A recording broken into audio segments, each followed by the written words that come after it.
Operasi pematuhan diperluas, tindakan tegas tanpa kompromi individu enggan patuhi SOP.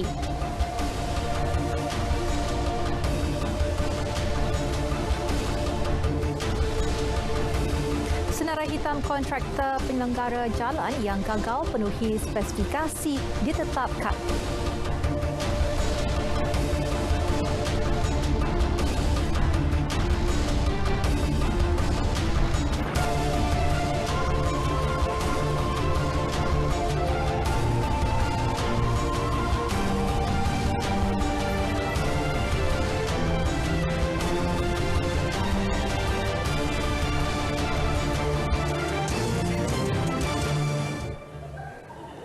Assalamualaikum dan salam hormat. Anda bersama saya Miza Yusni Muhammad dan juga rakan jurubahasa isyarat Syarmizi Muhammad Rashid. Dan pastikan anda terus bersama kami selama sejam ini untuk perkembangan berita dari seluruh negara.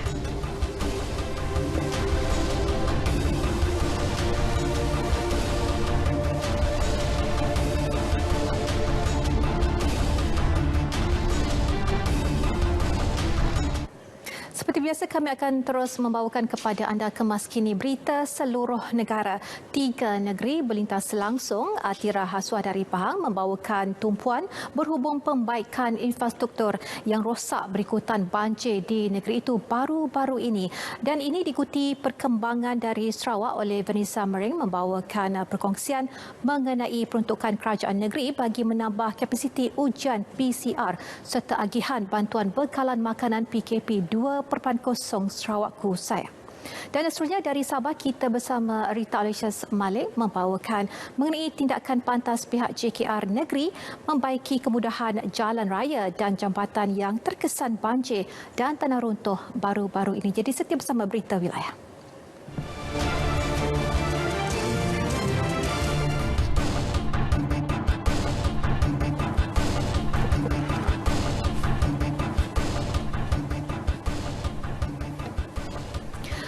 Walaupun angka kes baru COVID-19 mencatat kenaikan hampir setiap hari, masih ramai yang tidak ambil peduli.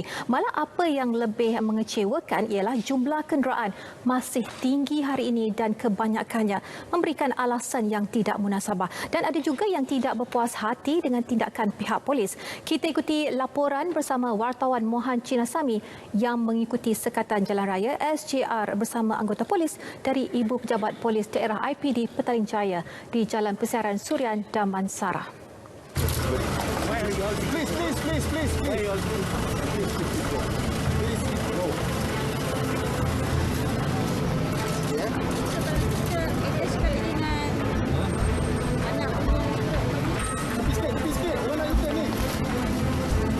Hari ini hari Ahad dan seperti mana anda dapat lihat di belakang saya, kenderaan cukup banyak di Persiaran Suria Petaling Jaya.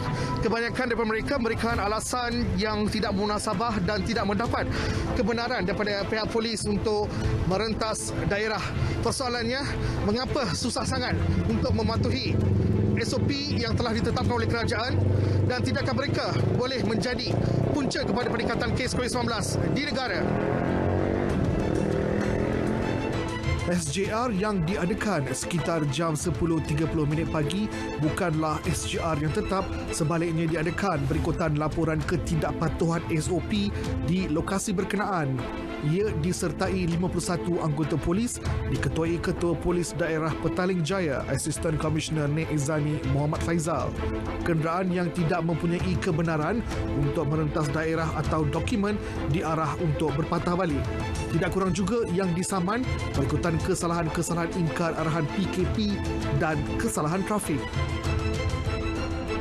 Kalau nak tanya saya, kereta masih banyak. You pun nampak masih banyak. Alasan-alasan yang diberikan, pada asalnya dia mari kat sini, kita tanya di roadblock, you nak pergi mana? Nak pergi jauh-jauh ni, lepas tu dah keliru dah. Nak tipu apa lagi ni apa semua. Dah sampai sini, dia baru fikir jawapan, dia bagi jawapan lain. Lepas tu dah kena compound, nak marah. Don't do this. Tak baik. Okay? Kalau kata nak pergi jauh, kita dah tahan. Kata okeylah, minta maaf, saya pusing balik. Itu kita faham. ACP Nik Izzani turut melahirkan rasa kecewa dengan ketidakpatuhan arahan PKP dan memohon supaya orang ramai memberikan kerjasama dengan pihak polis. Sebanyak 394 kompaun dan 35 tangkapan dikenakan sepanjang waktu Perintah Kawalan Pergerakan PKP 2.0 di kawasan daerah Petaling Jaya, Selangor. Tambahnya lagi, 7 lokasi SJR di sekitar daerah Petaling Jaya adalah Jalan 4 Palang 56, Gasing Indah, Jalan Persiaran Mahogani, Kota Damansara, Jalan Persiaran Jati, Kota Damansara dan Jalan Persiaran Sungai Buloh, Kota Damansara. Pada masa sama, Nik Izzani turut memaklumkan jumlah kes jenayah di sepanjang pelaksanaan PKP menurun di daerah berkenaan. Seramai 35 peniaga dan penjaja tepi jalan di seberang Perai Utara dikenakan notis amaran kerana gagal mematuhi prosedur operasi standard SOP ketika pelaksanaan Perintah Kawalan Pergerakan PKP. 20 peniaga pakaian juga telah diberikan notis amaran untuk menutup premis atau gerai mereka. Pemantauan SOP dijalankan di Pasar Apollo dengan kerjasama Majlis Bandaraya Seberang Perai MBSP. Ketua Polis Daerah Seberang Perai Utara ACP Norzaini Muhammad Noor berkata hasil pemeriksaan di sekitar kawasan Medan Selera SOP tidak dilaksanakan sepenuhnya. Tiada penjarakan fizikal yang sempurna dan segelintir peniaga masih tidak menyediakan kod imbasan MySejahtera. Pihak PJRM dan juga Majlis Bandaraya dan KKM, kita buat pemantauan seluruh pasar di kawasan Batu dan Mak Mandin. Dan setakat ini, daripada laporan yang kita terima setakat ini, alhamdulillah semua pasar mematuhilah, khususnya pasar Bagan Ajam dan lain-lain pasar. Cuma tumpuan kita ya di pasar Apollo ni. Sebab memang pasar Apollo ni memang tumpuan orang ramai. Memang tumpuan. Kalau tuan-tuan lihat pada hari Ahad, memang ramai. So, itu yang kita mari ke sini khususnya. Sepanjang pemantauan sejak awal pagi, bagaimanapun mendapati hampir 99% pengunjung dan peniaga mematuhi pemakaian pelitup muka. Masih di Kedah, polis tidak lagi berkompromi dengan peniaga dan pelanggan yang didapati gagal mematuhi SOP PKP. Ketua Polis Daerah Padang Terap DSP Mulkiaman Manzar berkata orang awam dan golongan peniaga perlu patuh kepada SOP bagi memutuskan rantaian pandemik COVID-19. Beliau berkata demikian ketika melakukan tinjauan operasi pematuhan SOP PKP di sekitar Pekan Kuala Nerang dan sekitar daerah Padang Terap siang tadi. Program berjalan lancar dan mendapat kerjasama sepenuhnya daripada semua pihak yang terlibat. Polis Kelantan mengeluarkan lebih 52,000 surat kebenaran kepada orang ramai yang ingin merentas daerah dan negeri ketika penguatkuasaan Perintah Kawalan Pergerakan PKP di negeri itu sejak 16 Januari lalu. Ketua Polis Kelantan DCP Datuk Safian Mahmud berkata surat berkenaan dikeluarkan terutama kepada pekerja yang tiada majikan dan bekerja sendiri susulan kerajaan membenarkan golongan terbabit menjalankan tugas seperti biasa. Mengulas lanjut berkenaan pematuhan prosedur operasi standard SOP, beliau berkata pematuhan rakyat Kelantan bagi mengawal penularan COVID-19 berada pada tahap yang baik. Tapi saya boleh katakan akhir-akhir ini kesedaran dan pematuhan rakyat Kelantan sudah mula meningkat. Jadi saya tahu rakyat Kelantan ni orang bagus-bagus. Orang yang patuh kepada arahan. Jadi mana mungkin mereka tak patuh. Mungkin satu dua tu adalah. Beliau berkata demikian ketika ditemui selepas menghadiri program First Day at School di Sekolah Menengah Kebangsaan Pengkalan Cepa. Jelasnya pihak polis akan memantau pergerakan waktu pulang pelajar yang menjalani pembelajaran secara bersemuka membabitkan 175 sekolah menengah di negeri itu sehingga 4 Februari depan. Langkah berkenaan bagi memastikan kesemua pelajar mematuhi SOP. Kerajaan Kelantan membuat permohonan kepada Majlis Agama Islam dan Adat Istiadat Kelantan MAIK supaya melonggarkan jumlah individu yang dibenarkan menunaikan solat Jumaat dalam tempoh Perintah Kawalan Pergerakan PKP di negeri itu. Pengerusi Jawatankuasa Kerajaan Tempatan, Perumahan dan Kesihatan Negeri Dr. Izani Husin berkata setakat ini hanya 12 orang dibenarkan solat Jumaat di masjid dalam satu masa. Jelasnya, mesyuarat khas Jawatankuasa Kerja Keselamatan Negeri JKKN Negeri Kelantan bersetuju membuat permohonan supaya jumlah jemaah untuk solat Jumaat ditingkatkan kepada 50 jemaah. Dan hari ini juga telah akan membuat permohonan kepada MAIK supaya Jumaat ini dilonggarkan sehingga 50 orang pada satu-satu Jumaat. Tegasnya, apapun keputusan, setiap individu tetap perlu mengutamakan pematuhan prosedur operasi standard SOP dalam apa jua situasi. Dalam perkembangan berasingan, beliau memaklumkan kerajaan negeri bersetuju memanjangkan tempoh operasi premis perniagaan selama 2 jam lagi sehingga pukul 10 malam. Selain itu, pemilik stesen minyak terutama di kawasan tumpuan ramai dibenar membuat permohonan untuk memanjangkan tempoh operasi mereka.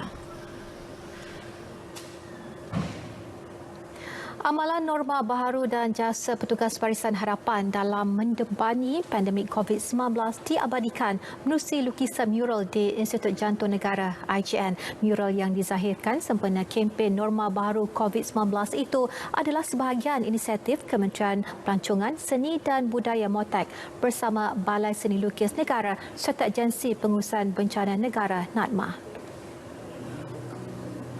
Menurut Kurator Kanan Balai Seni Lukis Negara, Norbaidah Ambak, lukisan mural yang bertemakan Barisan Hadapan tersebut bertujuan memberi kesedaran kepada masyarakat mengenai pandemik COVID-19. Membawa pendekatan terus kepada masyarakat dan diharap dengan lukisan mural berkaitan COVID-19 dan juga kita highlight ataupun kita utamakan barisan hadapan. Jadi untuk sentiasa ada kesedaran kepada umum tentang betapa pentingnya penjagaan dan pemakaian mask, penjagaan kesihatan dan juga penjagaan jantung lah. Projek yang bermula Ogos 2020 melibatkan 3 orang artis mural antaranya Muhammad Suhaimi Ali dan Yayul Muhammad Ashraf Dawari. Suhaimi yang sebelum ini pernah tular apabila lukisan mural yang di-Pertuan Agong dan Ketua Pengarah Kesihatan diconteng berkata ekspresi mural adalah salah satu cara insan sepertinya menzahirkan penghargaan. Saya harap benda ni orang ramai boleh terima baik mural yang kami hasilkan dan tak adalah untuk datang untuk conteng ke apa ke. Harap semua boleh bergambar lah untuk appreciate kita punya artis lokal tu. Saya lukis yang nurse yang pegang jantung. Jantung tu ada bunga, dia macam jantung yang sihat lah. Dia sambil yang nurse tu pula dia pakai mask apa semua, dia struggle dekat dengan COVID ni. Dia masih nak kena jaga jantung tu juga. So dia punya tajuk strong heart, stronger nation. 6 zon seluruh negara dipilih bagi tujuan ini, antaranya di Dewan Orang Ramai Putatan bagi zon Sabah dan Sigma College Kuching bagi zon Sarawak. Mereka bertiga ditemui selepas menjadi tetamu dalam rancangan Selamat Pagi Malaysia pagi tadi. Kontraktor yang gagal mematuhi spesifikasi ditetapkan Kementerian Kerja Raya semasa melakukan kerja-kerja penyelenggaraan jalan di Johor akan disenarai hitam.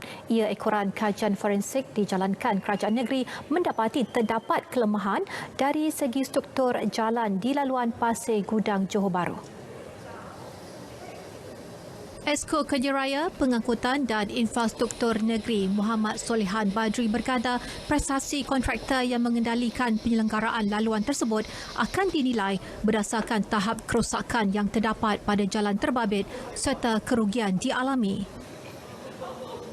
Walau bagaimanapun antara faktor lain ialah jalan ni terlalu sibuk. Jalan ni kira heavy duty, banyak kenderaan, banyak heavy vehicle yang lalu. So ini adalah satu kawasan yang memang perlukan maintenance dan penambahbaikan dari semasa ke semasa. Beliau turut menasihati penyelia projek agar meneliti dan memantau kerja dilaksanakan pihak kontraktor termasuk konsesi penyelenggara bagi memastikan peruntukan kerajaan digunakan dengan sempurna. Muhammad Solihan berkata demikian semasa meninjau tapak lokasi penambahbaikan jalan di Lebuh Raya Pasir Gudang, Johor Bahru. Dalam pada itu, beliau memaklumkan kerajaan negeri telah memohon peruntukan RM48 juta kepada Kerajaan Persekutuan bagi menjalankan kerja membaiki jalan-jalan yang rosak akibat banjir. Peruntukan tersebut juga melibatkan kerja membaiki cerun runtuh dan jalan mendap.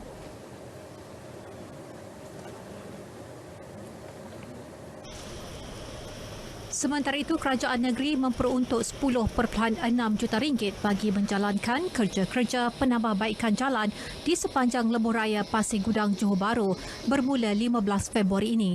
Fokus diberi kepada penampalan lubang di laluan sepanjang 11 km dan dijangka mengambil masa 2 bulan untuk siap. Sepanjang kerja-kerja penambahbaikan atau penampalan tu, kita perlu menutup satu lorong. Jadi seperti yang anda tengok hari ini, telah dimulakan sebahagiannya dan kita berharap supaya pengguna khususnya di Lebuh Raya Pasir Gudang, Johor Bahru bersabar dan mematuhi panduan-panduan sepanjang kerja-kerja ini dilaksanakan. Beliau berkata demikian semasa meninjau tapak lokasi penambahbaikan jalan di Lebuh Raya Pasir Gudang, Johor Bahru. Dalam pada itu, beliau turut memaklumkan Kementerian Kerja Raya telah meluluskan peruntukan RM36.3 juta bagi kerja menyelenggara jalan-jalan persekutuan seluruh negeri itu. Sebahagian besar penyelenggaraan tersebut akan dilakukan di laluan Pasir Gudang dan Johor Bahru. Untuk mendapatkan laporan cuaca semasa, langsung bersama Atika Mazia Muhtar di Jabatan Meteorologi. Silakan. Assalamualaikum dan salam sejahtera. Kembali bersama Jabatan Meteorologi Malaysia pada petang ini untuk perkembangan cuaca yang terkini. Kita mulakan laporan cuaca dengan melihat terlebih dahulu pada paparan imej syarta angin semasa, mana diperhatikan keadaan angin dari arah timur laut ini masih lagi bertiup kencang dengan kelajuan masih lagi boleh mencapai 60 km per jam dan juga ketinggian ombak juga masih lagi boleh mencapai 4.5 meter. Oleh itu, Jabatan Meteorologi Malaysia masih lagi mengekalkan amaran angin kencang dan juga laut bergelora melibatkan kawasan perairan yang telah ditandakan dengan warna kuning dan juga jingga ini dijangka akan berkuat kuasa sehingga ke hari esok 25 Januari dan sepanjang tempoh amaran ini berkuat kuasa, keadaan perairan ini masih lagi berbahaya untuk semua aktiviti perkapalan dan juga perairan. Merujuk pada paparan imej kemeradar semasa pula, diperhatikan keadaan cuaca adalah cerah di hampir kesemua negeri di semenanjung Malaysia kecuali hujan di 1-2 tempat yang kini dicerap sedang berlaku melibatkan negeri Pahang dan juga negeri Johor dan juga hujan lebat besar terbuk petir yang ketika ini turut dicerap sedang berlaku melibatkan bahagian pedalaman negeri Perak, Selangor termasuklah wilayah Persekutuan Kuala Lumpur yang dijangkakan akan beransur reda dalam tempoh sedikit masa sahaja lagi. Bagi negeri Sabah dan juga Sarawak pula, keadaan cuaca lembap ketika ini lebih tertumpu hanyalah melibatkan bahagian Kudat dan juga pedalaman negeri Sabah. Lain-lain kawasan melibatkan negeri Sabah dan juga Sarawak terlihat berada dalam keadaan cuaca yang cerah. Baik, ini sahaja ramalan cuaca yang dapat saya kongsikan pada petang ini. Untuk mendapatkan maklumat cuaca yang lebih terperinci, anda boleh layari laman sesawang kami di www.met.gov.my atau menerusi laman sosial media kami seperti yang telah tertera di sini. Sekian dahulu dari Jabatan Meteorologi Malaysia, saya Atika Mazia. Assalamualaikum dan salam sejahtera.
Baiklah, terima kasih Atikah dari Malaysia. Dan saudara, lintas langsung negeri-negeri dimulakan dengan laporan berita dari Pahang dan antara perkongsiannya berhubung cadangan memindahkan masjid serta pencawang elektrik di kawasan mudah ditenggelami air ke kawasan yang lebih tinggi. Jadi untuk perinciannya, kita bersama Atira Haswah di sana. Silakan Atira. Terima kasih Miza. Jabatan Agama Islam Pahang Jaib sedang meneliti nilai kerugian 40 masjid di negeri ini yang rosak akibat banjir. Pada masa sama, kerajaan negeri sedang mengkaji kedudukan masjid agar tidak ditenggelami banjir pada masa akan datang.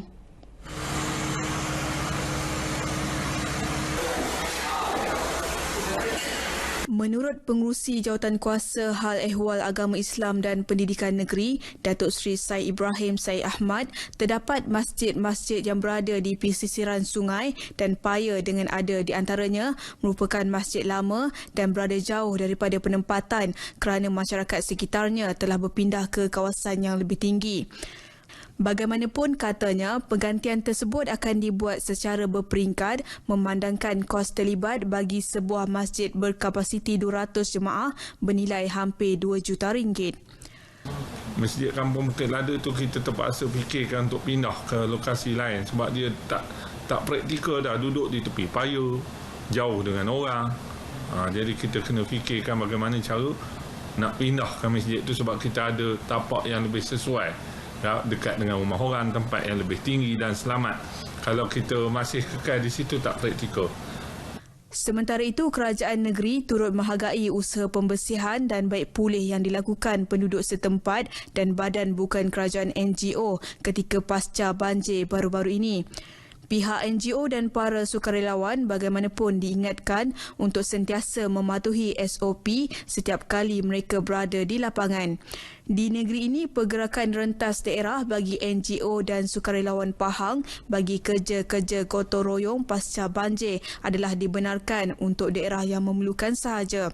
Jumlah sukarelawan pula dibenarkan seramai 10 hingga 15 orang sahaja bagi satu NGO atau agensi. Permohonan perlu dibuat melalui ebanjir.gov.my dan kebenaran rentas daerah daripada PDRM. Kerja-kerja pembaikan dan penyelenggaraan kerosakan melibatkan 60 pencawang elektrik serta pemasangan talian yang terjejas akibat banjir di negeri ini telah selesai sepenuhnya. Pengurus Besar Tenaga Nasional Berhad TNB Pahang, Datuk Badrul Syam Saad berkata, kini pihaknya dalam proses meneliti dan mendapatkan maklumat lengkap bagi mengetahui kos pembaikan serta nilai kerugian yang telah dialami.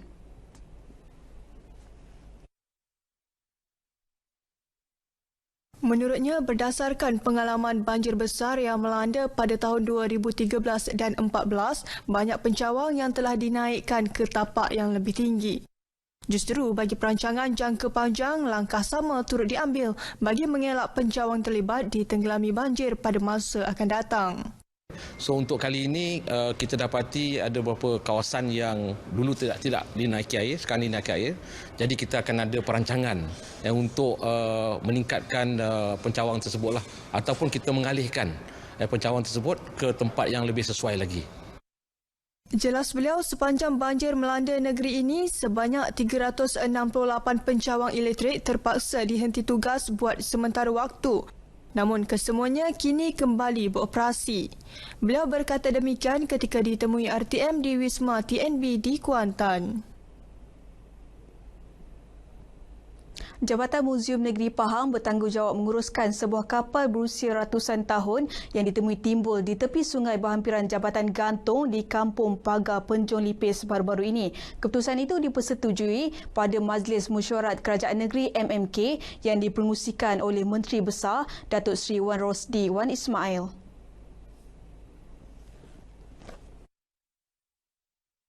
Datuk Seri Wan Rosdi berkata beliau berterima kasih kepada Polis Diraja Malaysia kerana menemukan semula komponen-komponen kapal yang hilang itu dipercayai diambil penduduk tempatan. Saya berterima kasih kepada PDRM kerana perkara ini lambat sampai kepada pihak kuasa. Ada individu-individu tertentu telah memotong kapal tersebut dan mengambil koper dan paku-paku dan dijual kepada pembeli lah. Dan pihak PDRM telah dapat ambil semula barang tersebut dan insyaAllah Jabatan Muzium Negeri Pahang akan menguruskan. Minggu lalu, tular ke sebuah kapal lama ditemui terdampar di tepi sungai akibat banjir yang berlaku dan pada badan kapal tersebut tertera satu objek logam yang bertulis Vivia and Son Shipping. Wikipedia mencatatkan syarikat tersebut bermula pada tahun 1803. Beliau berkata demikian kepada pemberita selepas menyertai kerja-kerja pembersihan di bawah program sukarelawan Pahang di Sekolah Menengah Kebangsaan SMK Mengkarak Bera. Pada sidang media itu, beliau turut mengucapkan terima kasih kepada Kerajaan Negeri Selangor yang menghulurkan sumbangan bantuan banjir tanda pagar Kita Selangor berjumlah RM1 juta untuk Pahang. Sekian laporan dari Pahang. Kita patuh SOP, kita jaga kita. Jangan pentingkan diri. Kembali ke Angkasa Puri. Baik, terima kasih Atira. Dan seterusnya laporan berita dari Bumi Kenyalang pula. Antara paparannya agihan bantuan bekalan makanan ke 9 zon utama yang melibatkan 216 buah rumah panjang berikutan pelaksanaan Perintah Kawalan Pergerakan.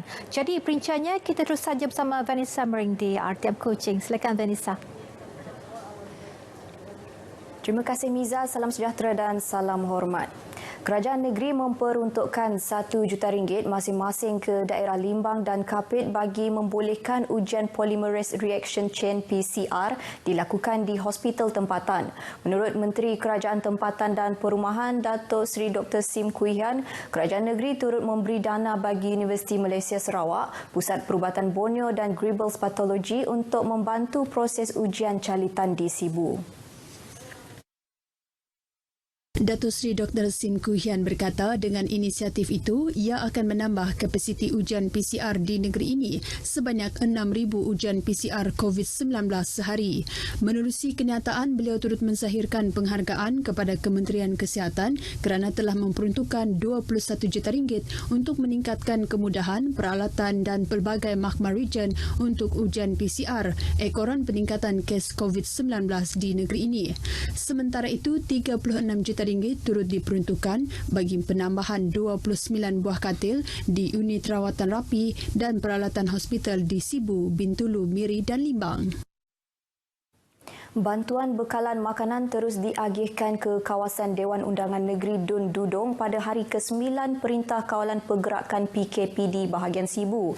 Timbalan Pengerusi Majlis Daerah Luar Bandar Sibu Wong Ching Yong memberitahu bantuan di kawasan berkenaan dibahagikan kepada 9 zon utama yang melibatkan 216 buah rumah panjang. Jelas Wong Ching Yong, bantuan bekalan makanan PKP 2.0 Sarawak Kusayang daripada kerajaan negeri ini sekaligus membantu penduduk di rumah panjang yang kini terjejas kerana sukar bergerak ke bandar untuk membeli keperluan. Katanya fasa pertama difokuskan kepada penduduk di rumah panjang, manakala fasa kedua memfokuskan penghuni yang tinggal di lot kedai atau rumah sewa di Sibu. We will rely a lot on Penghulu, Kapitan, Ketua Kampung. They know best. They are now trying to collect all the names who need food aid. Ching Yong ditemui pemberita semasa di pusat agihan di Jalan Aman Sibu. Sementara itu, penduduk yang ditemui bersyukur dengan bantuan segera yang dihulurkan kerajaan negeri itu. Mana puji kami dari rumah panjai Lepas bantuan tu cukup buat kami lah, memuaskan rakyat buat luar bandar. Kami serumah halapan ke hidup kena tanam topik, nada boleh nak jual dia tu deh. Ini adalah ngambil ngebuat duit lebih nyo ambil duit babi yang ambil. Nada agak nyo minta tolong orang tu. Betul tolong saya tak temu mantuk maka kami rumah panjai dia suntuk amat bab makai dia tu. Dia makan kembali barang makai apa dia keluar apa jauh apa dia keluar. 20 Januari lalu, Ketua Menteri Datuk Patinggi Abang Johari Tun Openg hadir ke Sibu bagi majlis penyerahan simbolik bantuan makanan Sarawak Ku Sayang untuk penduduk terjejas PKP. Sejumlah 5.1 juta ringgit diperuntukkan untuk tujuan itu, melibatkan pemberian bungkusan makanan bernilai RM70 kepada lebih 73,000 ketua isi rumah dari 11 kawasan DUN. Pengagihan bekalan makanan kepada 198 penghuni Rumah Ramba alias Rumah Emah Sungai Liam Bakong di Miri terus disalurkan. Menurut Pegawai Kebajikan Masyarakat Bahagian Miri, Pengiran Muhammad Najib Pengiran Muhammad, penghantaran bantuan makanan secara terus itu dibuat berikutan pelanjutan tempoh sekatan pergerakan selama 14 hari yang akan bermula Selasa ini. Pengiran Muhammad Najib memaklumkan bekalan makanan yang diagih adalah beras, kopi, gula dan makanan dalam tin, selain lampin pakai buang dan susu. Beliau ketika dihubungi pemberita turut mendedahkan pengagihan bekalan makanan dibuat ke 5 buah rumah panjang dan 2 buah sekolah serta petugas barisan hadapan yang terlibat di kawasan berkenaan. Perintah Sekatan Pergerakan Daerah Beluru berkuat kuasa sejak 10 Januari lalu berikutan pengesanan kontak rapat kluster Pasai di Sibu yang melibatkan rumah panjang tersebut. Ekoran kenaikan harga minyak masak baru-baru ini ia telah mengundang keresahan kepada orang ramai termasuk golongan pengusaha perniagaan makanan.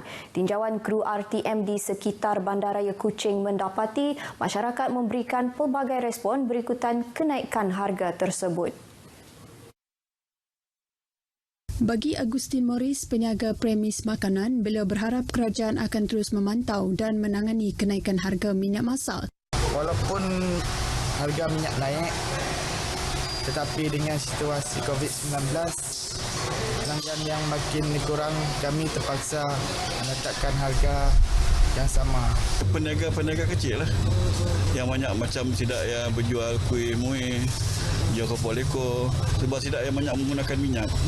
Macam orang biasa menggunakan dalam kuantiti yang sedikit, saya terkesan hilak lah.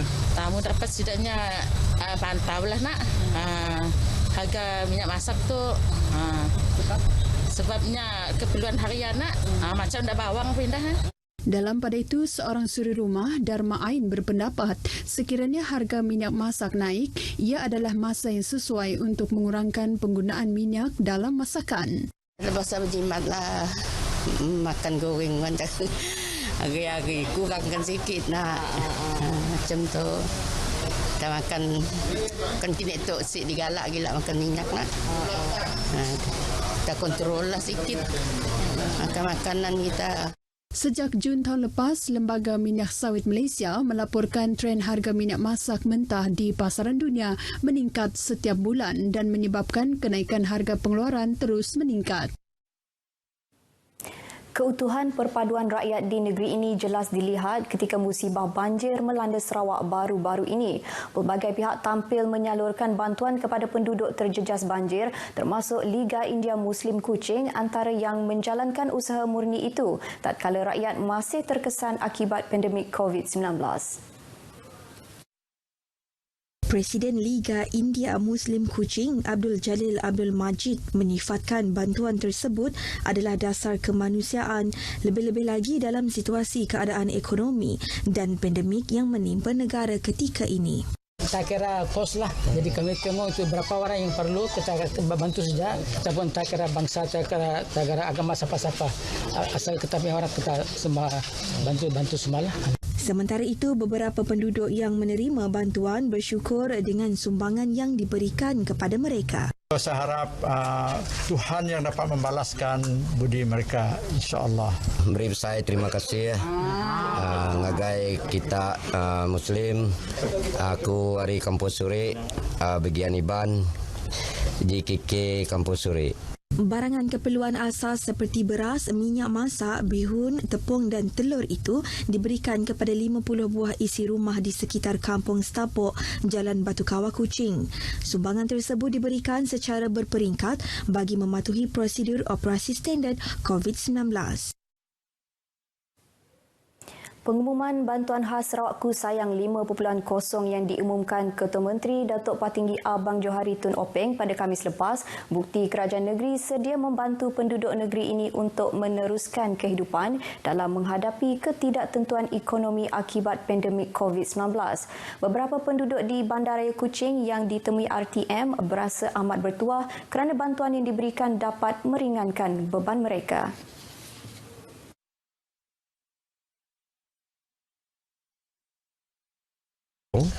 Dan bertuah sebab mempunyai kerajaan yang prihatin. Kita dapat melihat tarif elektrik, diskaun bil elektrik, bil utiliti dan juga bantuan kepada pengusaha-pengusaha kecil yang berniaga di pasar malam dan sebagainya. Ini merupakan satu langkah yang bagi saya penting sebab ianya dekat dengan hati rakyat. Dapat meringankan beban rakyat, tak kira apa bangsa atau agama, semua orang yang perlu dibantu, kerajaan bantu. Dan kerajaan Ketua Menteri kita sekarang betul-betul prihatin pada rakyat Sarawak.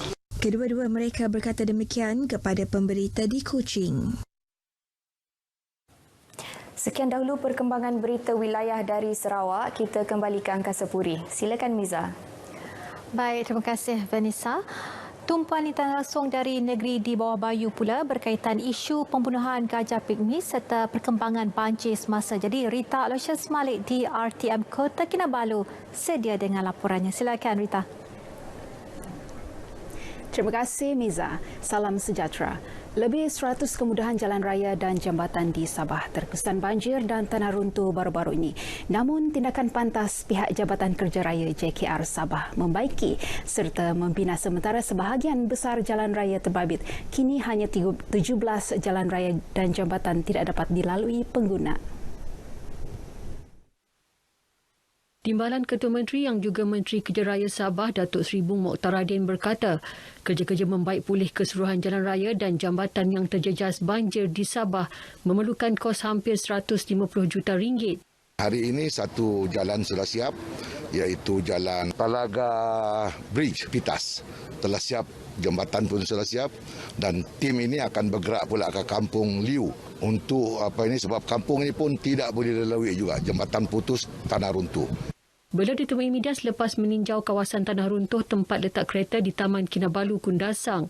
Sementara itu, Datuk Seri Bung Mokhtar memaklumkan pembinaan semula kawasan tanah runtuh Taman Kinabalu dianggarkan menelan belanja 40 juta ringgit. Beliau berkata kementeriannya akan berkolaborasi dengan pelbagai agensi untuk melakukan kajian terperinci pembinaan semula kawasan runtuhan tempat letak kereta Taman Kinabalu. Kerjasama itu termasuk pihak Kementerian Pelancongan Kebudayaan dan Alam Sekitar Sabah serta Geologi.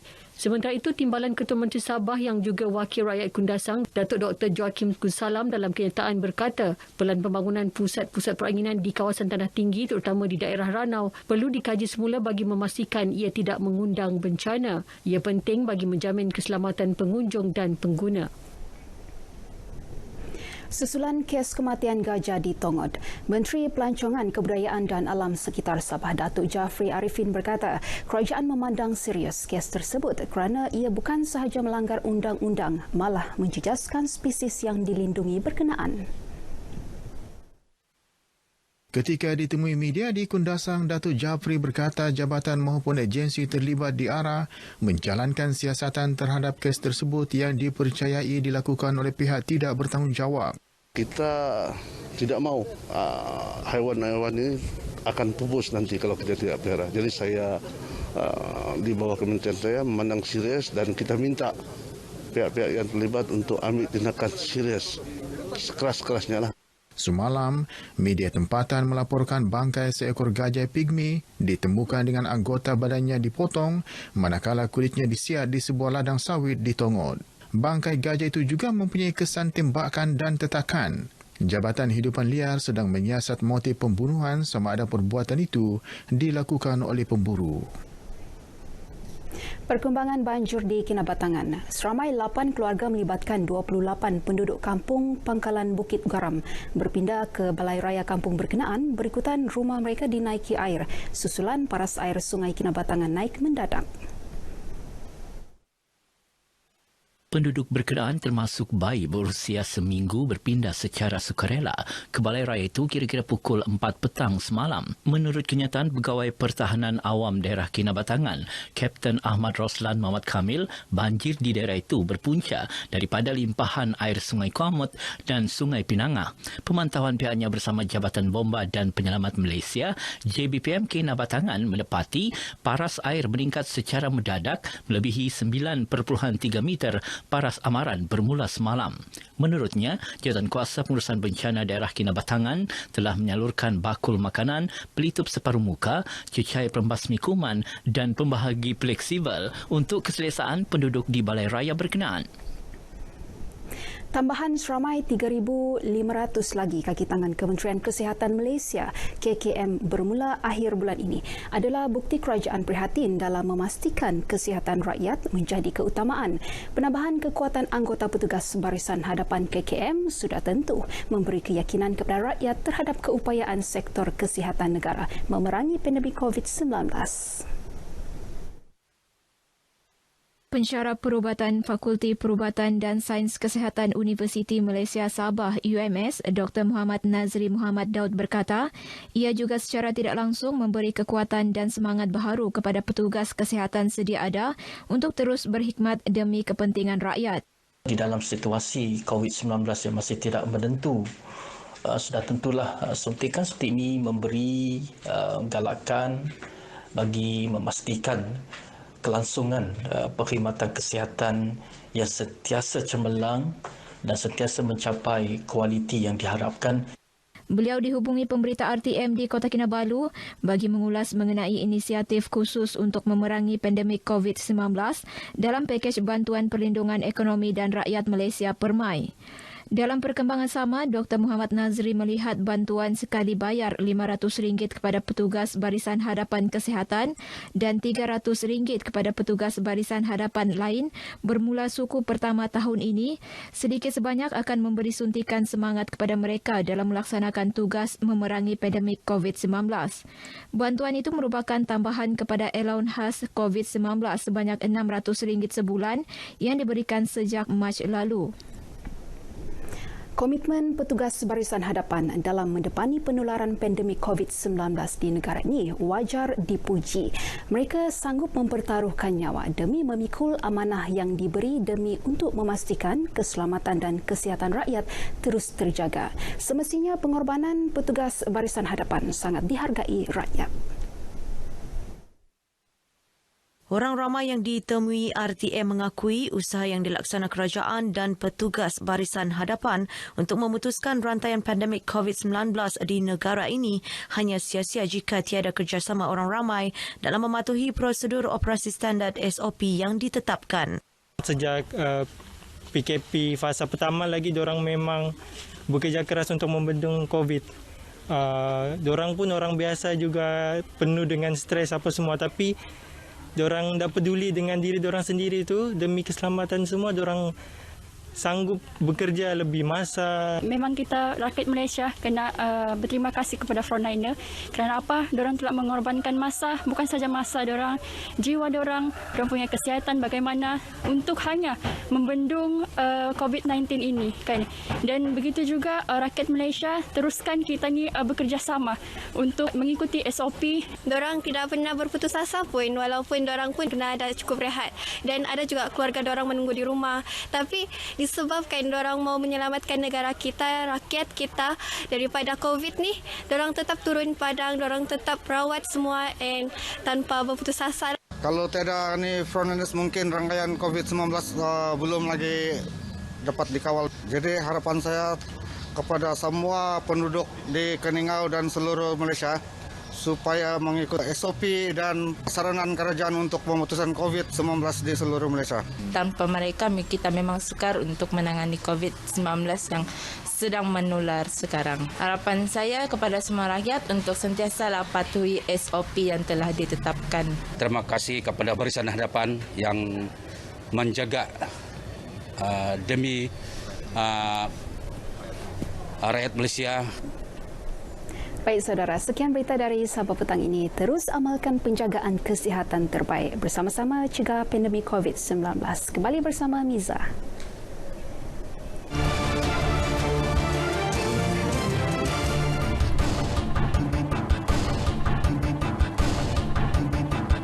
Baik, terima kasih Rita Lasyas. Pusat Darah Negara memberi jaminan pelaksanaan prosedur operasi standard SOP yang lebih ketat dan teliti dilakukan bagi mengelak sebarang kemungkinan risiko jangkitan semasa proses derma darah. Justru orang ramai tidak harus menjadikan pelaksanaan perintah kawalan pergerakan sebagai alasan untuk tidak menderma darah. Jadi kita ikuti tinjauan oleh wartawan Suliana Slamat yang melihat sendiri proses derma darah di Pusat Darah Negara PDN di Kuala Lumpur.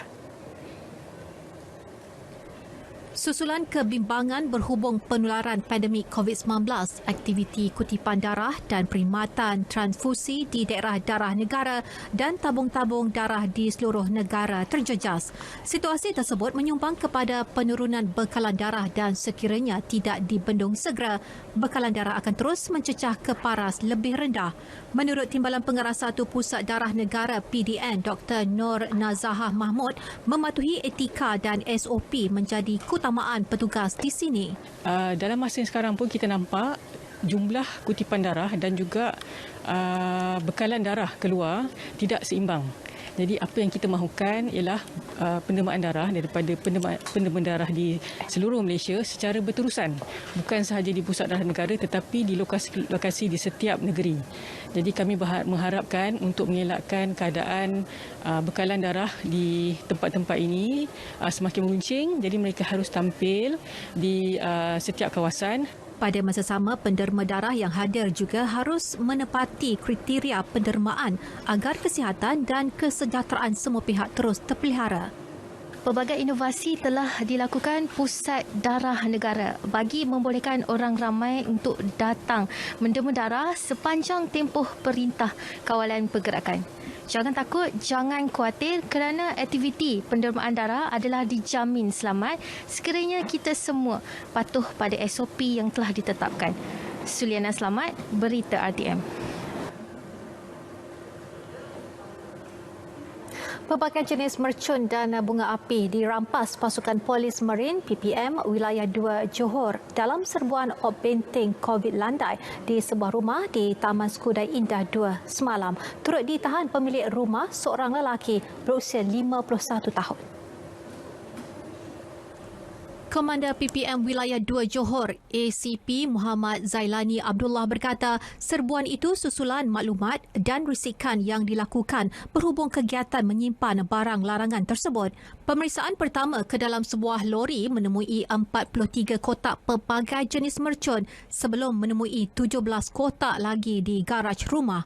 Bahan terlarang tersebut disyaki untuk pasaran tempatan bagi sambutan Tahun Baru Cina.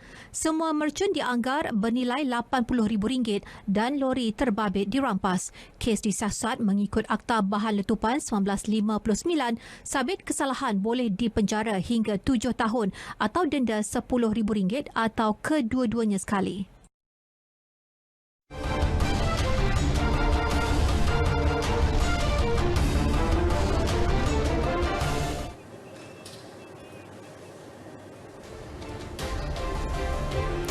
Kejuaraan badminton Tokyo Toyota terbuka Thailand, hasrat bergu lelaki negara Aaron Chia Sowoyik turut untuk merangkul gelaran sulung untuk 2021 lebur. Dan ini selepas mereka tumpas kepada gandingan Taiwan yang juga pilihan ke-6 Liang Wan Chi Lin. This opening game Aaron dan Wu Yik turun selaku pilihan ke-8 kejohanan dengan misi meneruskan kecemerlangan pada kejohanan kedua yang berlangsung di Bangkok, Thailand ini. Set pertama menyaksikan penguasaan bergu Taiwan yang mudah untuk mencatat kemenangan 21-13. Set kedua pula berlangsung agak seimbang dengan gandingan negara mempamerkan aksi lebih kemas untuk bangkit. Bagaimanapun beberapa kesilapan yang dilakukan Aaron dan Wu Yik dimanfaatkan gandingan nombor 7 dunia itu untuk menang 21-18 sekaligus muncul juara kategori bergu lelaki. Ini merupakan kejuaraan kedua mereka di Bangkok selepas mengungguli saingan Yonex terbuka Thailand 17 Januari lalu dengan menewaskan satu lagi bergu negara Go Visham Tan Wee Kiong di final. Kekalahan ini merupakan yang ketiga buat Aaron dan Wu Yik kepada lawan yang sama dalam rekod pertemuan mereka. Biarpun tewas, Aaron dan Wu Yik berjaya memperbaiki pencapaian ketika tewas di pusingan pertama Yonex terbuka Thailand. Selepas kerajaan memutuskan untuk melaksanakan semula perintah kawalan pergerakan PKP seperti Mac tahun lalu, aktiviti sukan sekali lagi berdepan dengan cabaran dalam melaksanakan latihan dan juga kejohanan. Selaras dengan itu, pasukan bowling padang Malaysia PLBM mengambil pendekatan drastik dengan mewajibkan semua atlet melakukan latihan secara individu di rumah dengan diawasi jurulatih secara dalam talian. Jelas Ketua Jurulatih Skuad Negara Zuraidi Putih, walaupun atlet tidak dapat melakukan latihan secara fizikal, pihak persatuan dan barisan jurulatih telah menyediakan jadual harian dan mingguan. Begitu juga dengan hari-hari yang lain, kita juga menggalakkan atlet-atlet untuk melakukan aktiviti-aktiviti latihan yang diubah suai, modified training, iaitu latihan shadow training seperti melakukan balingan bola, melerit bol untuk mendapat satu aiming line yang baik, dan juga aktiviti untuk balancing diorang dan juga beberapa faktor yang akan membantu dari segi konsistensi dari segi delivery ataupun balingan mereka. Dalam pada itu, pihak persatuan turut mengadakan sidang video bersama dengan pakar psikologi, pengurusan, jurulatih, atlet, wakil Majlis Sukan Negara, Institut Sukan Negara serta pakar pemakanan bagi membincangkan dan mengetahui perkembangan kesihatan dan psikologi setiap atlet. Itu juga dengan aspek psikologi di mana PKP atau saat-saat seperti ini sangat penting kerana setiap permasalahan emosi mereka perlu sentiasa dipantau, sentiasa diberi perhatian dan diambil berat. Untuk rekod, sukan bowling padang telah menyumbang 3 pingat emas pada Sukan SEA Filipina pada 2019. Beliau berkata demikian menerusi sidang media bersama wartawan sukan RTM. Pasukan berbasikal bertaraf benua Asia Terengganu Cycling Team TSG sah akan menyertai kejohanan di Turki bulan depan. Dan ini berikutan mereka sudah pun mendapat lampu hijau daripada Jabatan Imigresen Malaysia untuk terbang ke negara itu. Ia disahkan Ketua Pegawai Eksekutif TSG, Cikgu Izmuddin Cikgu Mahmud yang menjelaskan kebenaran daripada Jabatan Imigresen itu diperoleh 20 Januari lalu. Menurut Cikgu Izmuddin, pihaknya berterima kasih kepada semua pihak Kementerian Dalam Negeri, Kementerian Belia dan Sukan, Kerajaan Negeri Terengganu dan Persekutuan Kebangsaan Berbasikal Malaysia kerana memberi kelulusan kepada pasukan TSG. Tambahnya, mereka dijadual akan berlepas pada 1 Februari, namun ia bergantung kepada tiket penerbangan dan urusan lain yang berkaitan. TSG akan menyertai 6 kejohanan Grand Prix berstatus 1/2 bermula 6 Februari berikutan 2 jelajah iaitu Tour Duwanda Afrika ditunda pada Mei 2021 dan Tour of Altanya Turki yang belum ditetapkan lagi tarikh.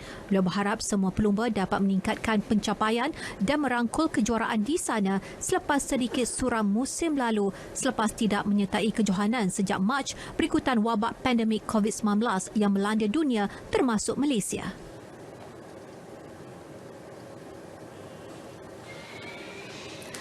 Penulis surat cinta, sungguh manis panggilan yang diberikan kepada pekerjaan yang disandang oleh seorang gadis dari Perak. Hakikatnya itulah yang dilakukan Nur Izzati Abdul Rani yang kini menjadikan menulis surat sebagai kerjayanya. Jadi yang menariknya, surat yang disediakan Izzati bukan sekadar surat biasa namun penuh unik dan berseni. Jadi kita ikuti laporan yang telah disediakan oleh wartawan Syafiq Ahir. Ekoran pelaksanaan Perintah Kawalan Pergerakan PKP sejak Mac tahun lalu, pertemuan bersemuka antara individu jarak jauh perlu dielakkan. Justeru Izzati, 26 tahun, berpendapat utusan surat sebagai medium paling sesuai untuk menyampaikan rasa hati. Pelajar tahun akhir jurusan pengajaran bahasa Inggeris sebagai bahasa kedua ini mengeksploitasikan sepenuhnya minat dan kreativitinya menghasilkan tulisan kursif dalam setiap jenis surat yang dihasilkan. Selain utusan silaturahim, pembakar semangat dan curahan rasa, Izzati mahu surat yang dihasilkan mempunyai nilai sentimental yang boleh memberi impak mendalam kepada pengirim dan penerima. Surat ni dia ada nilai sentimental yang tak ada dekat gadget-gadget yang moden. Dia akan kekal. Tulisan dia pula makin lama makin bermakna bila kita baca. Lepas tu makin lama surat tu dia macam bagi kesan lah sikit kat diri kita bila kita baca. Izzati bangga kerana usaha kecilnya sedikit sebanyak dapat menyumbang menceriakan hari-hari yang dilalui individu terbabit, khususnya yang terkesan dalam mengharungi situasi sukar sejak PKP tahun lalu. Selain menyediakan perutusan surat cinta kepada pasangan suami isteri atau keluarga yang berjauhan dan pasangan kekasih, Izzati turut menerima tempahan daripada individu yang memerlukan sokongan moral dan kata-kata semangat bagi menempuh detik yang mencabar ini. Diorang pilih sampul mana yang diorang nak. Lepas tu saya akan buatkan ayat untuk diorang berdasarkan apa yang diorang nak. Macam ada orang dia nak self comfort, ada nak self motivation, ada nak macam tenangkan hati bila tengah berduka apa. So saya karangkan. Sebagai insan biasa, Izzati tidak menafikan dirinya turut beremosi dengan mesej dan pesanan yang diilhamkan pelanggan melalui tulisan suratnya. Macam terkesan sikit bila baca sebab sedih ayat dia. Ayat-ayat daripada customer sendiri tu kadang-kadang macam sedih, ada yang gembira. Tapi yang paling sedih bila ada seorang ni, parents bercerai. So dia buat surat untuk both parents dia. Macam itulah. Lepas tu ada yang bercerai tapi masih sayang, tapi tak boleh bersama semula. Izzati juga berharap langkah ini dapat mengembalikan semula kebiasaan menghantar khabar dan pesanan melalui surat agar tidak lapuk ditelan zaman selain mengetengahkan rona-rona tulisan kursif yang indah dan mengasyikkan. Syafiq Ahir, Berita RTM.